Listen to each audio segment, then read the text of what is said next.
Hi students. How are you? This is Teresa Pedersen, and I am sending out to you this week's news and notes. So as you can see, we are in Blackboard right now, and I'm going to just go ahead and walk through a couple things I want you to be aware of for Module 2. I'm so excited to see the assignments that you turned in for Module 1, and I'm just really impressed with the discussion post, the initial discussion post, and the level of experiences that you've had and just your passion for the work. So super excited to have you in this class. So for Module 2, we're basically looking at um, the skills that you need to be a good instructional leader, especially those that come about when you have to observe in classrooms and give meaningful feedback. Um, and then also some other things about those standardized or common core standards, depending on where you live and work, in literacy, math, etc.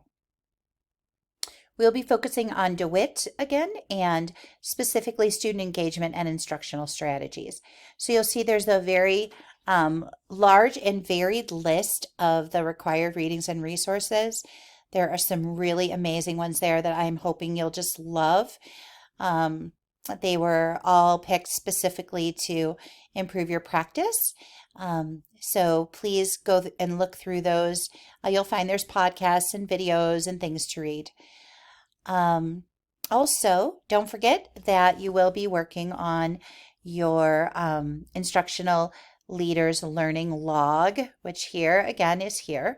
So you just, every module, you're just adding to it. You're specifically focusing on one document during the module. And my suggestion is you do not choose DeWitt because you will be using DeWitt in discussion posts and in assignments. I would suggest that you pick one of these, but I don't grade you off if you don't choose to do that.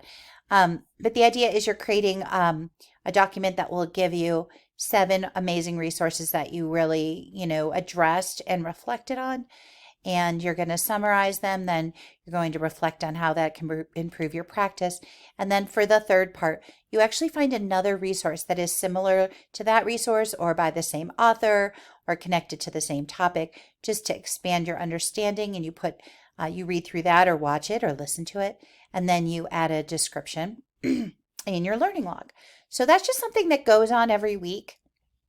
And it creates a work for you to have at the end. Don't forget those supplemental readings and resources. I tried to put a couple things in there. Okay, for assignments, you've got your discussion, and I'm going to ask you to think about your school or you as a professional. How have you fostered a more inclusive climate, and especially focusing on student engagement? And then I want you to discuss poverty and trauma. Have those things affected your school or your district? And then some instructional strategies. DeWitt has shared those. And I want you just to see, of those 3, which one do you see most often? Don't forget that you are to reference at least 2 course resources in all discussion posts, and that you'll have a minimum of 3 posts. So your original and then 2 responses. And the reason we ask you to respond on different days is so that you are maybe getting the access to a different point of view rather than maybe the same people that you see each week. And also try to keep the conversation going by looking for a reply and maybe even commenting back. Then you have the second assignment, which is the very first part of your ILRF, Instructional Leadership Reflection Framework. And that is the first half of the course, the first 4 weeks. We focus on creating this Instructional Leadership Reflection Framework. And it is something that DeWitt has designed and has used with many, many different professionals. And it's really the focus on you as a professional instructional leader. And so those assignments all create this framework where you really get introspective about your understanding and your work. And then the last 4 weeks of the class, you will be doing a school improvement plan based on issues at your school, but then bringing in all of the things from the Instructional Leadership Reflection Framework and the work that you did kind of analyzing your work. Um, I found that to be very helpful. I went ahead and did all of these assignments before I assigned them to you as a way to test them and see, are they real? Do they give you real output? And I found that my ILRF really illuminated some things that I wanted to work on in my own leadership. And so that is Module 2. Please remember that I do pray for you by name every day. I am here for you. I appreciate when you communicate with me if there's a problem, if you need an extension, if there's something going on in your life that's going to impact your work. Please let me know. I really want to know. If an assignment doesn't upload correctly or you're concerned about that, please reach out to me. I'm grateful to help, glad to be on your team. And I would just ask that we continue to, pray for our country, pray for our schools. I have started subbing on Fridays out here in Colorado as a way to give back to the profession. Subs are very difficult to find, and I do have that day where I can do it.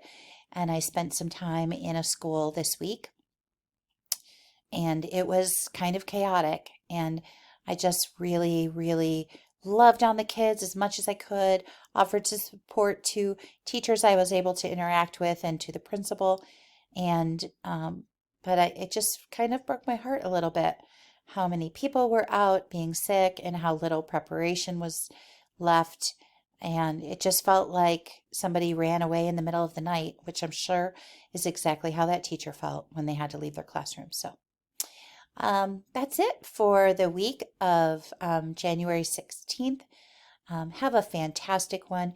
Enjoy working on these assignments. I know you're busy professionals. I never, never want to waste your time. And so I really believe that these assignments will improve your practice. Take care.